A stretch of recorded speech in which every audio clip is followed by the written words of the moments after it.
What is up, guys? I'm glad to be back, and today I just thought I'd share my opinions on iOS 7. It is coming out pretty soon, and some of you might have it already like I do. This is the final version and it's already been leaked on the web, so I decided to get it and do a video on it. So the first thing you'll notice is that it's kind of completely redesigned. It is flat, and what you'll appreciate is the feel of the iOS, how clean it is, because this iOS is completely redesigned from the last one that was filled with skepticism, a word I can't even read yet, which basically made the iOS look really heavy. Now this is really clean, it is flat, and some icons, yeah, they're a bit weird and they don't have any meaning to it, but you will appreciate the iOS and the way it's designed, especially the parallax effect, which basically gives this 3D effect that your icons and your background are in a whole different level. So basically there's a depth effect on your phone, makes it look like there's depth in your phone, which is really nice. Gives really nice 3D effect, which is filled with iOS 7. It's full of motion effects, new effects, which is the new thing to iOS, and also the new multitasking, which I basically love, but I also miss the old multitask. But I got used to this, and I gotta say it's a really nice multitasking way. It kind of reminds me of Android, and it's a bit sad, and it's also, you know, you can't really innovate in terms of multitasking unless you've got a really good idea which is hard to get, especially now with many ideas being taken. You also get a whole new folder design, but the only sad thing about folder design, well, you can get a lot of pages, this is good, but you can only display 9 items, which will probably change in the future. And I think there's too much effects, motion effects here to the iOS. I know it makes it feel good, but there's just too many. Also a new notification center, which has a today view, which is kind of new. It allows you to see what you have planned for today and the weather and everything, which is nice. And even better, you got control center now, which basically allows you to do functions that you can only do in settings previously and some others.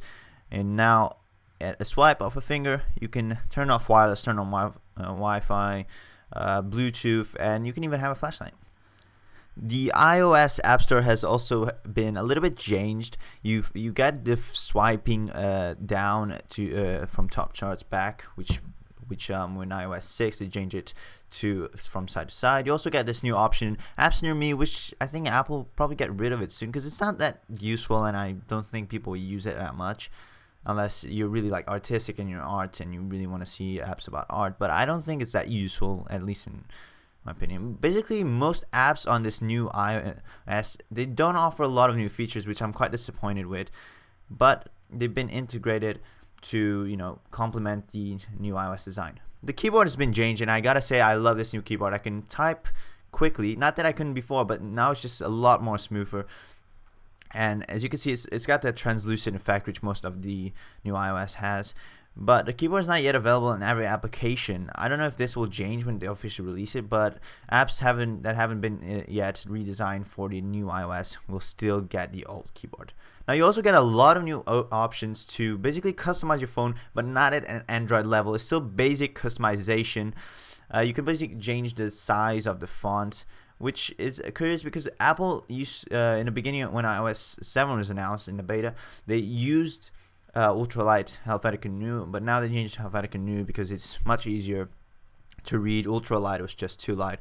And you also get a lot of new accessibility options. So if the font is still hard to read, you can put it bold, and you get this new swipe back, which some apps already have, but now it's been integrated into the OS.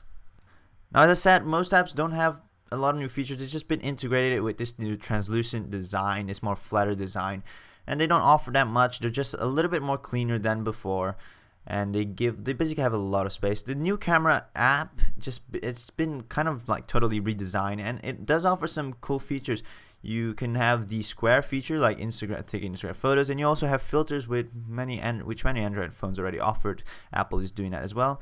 And I like this new Photos app, which basically has this yearly view, and you can just take a look around all of your photos, and it's nice looking with the new Retina display. And you can just find a photo you're looking for easily by popping your finger and looking around for it in a year's view.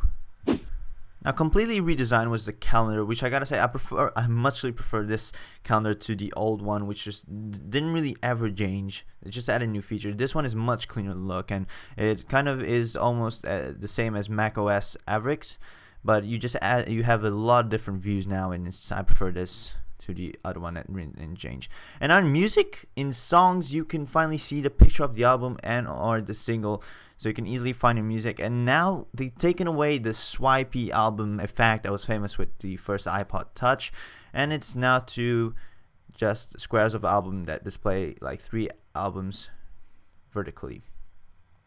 Reminders have also been slightly changed. The font and the look of it is much nicer now. At least I prefer this new look. And you also get different lists of what you want to be reminded of. Maps has had a nice improvement. It's much better now than before, obviously, when you had broken roads and everything, but it's still got a little bit of work to be done. But I gotta say that it's really nice with this flat redesign and this translucent effect. It looks nice, and well, hopefully Apple will improve much better and add like transportation systems to it.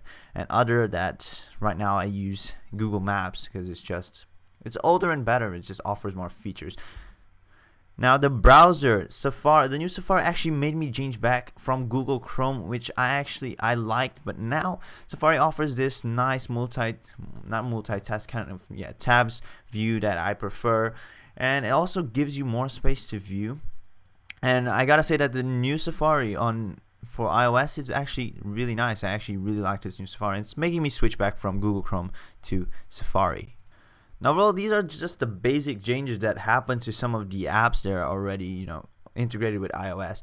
And I gotta say that there's not much in terms of features. There's just been a little bit changing and obvious tweaks that they did, the translucent effect. Apple has also added AirDrop to iOS, which is a nice new inclusion. It makes it easier to share photos with friends or a video, which is a really nice add. It's a kind of a competitor to NFC, but I think that Apple will kind of have to get NFC sooner or later when they think it's the right time and NFC is actually ready to become popular. What Apple is doing right now isn't a surprise. They gotta gain more momentum with their iOS and their device, because basically it's just getting steady and it's going low into it's getting boring basically. So what they did is just to spice up the iOS, and it's Johnny Ive's input. It's flatter. It's more 21st century, at least now 21st century. And well, it's a move in the right direction for Apple. It's not quite there yet. The font, I gotta say I really like the font, and I really like the lock screen.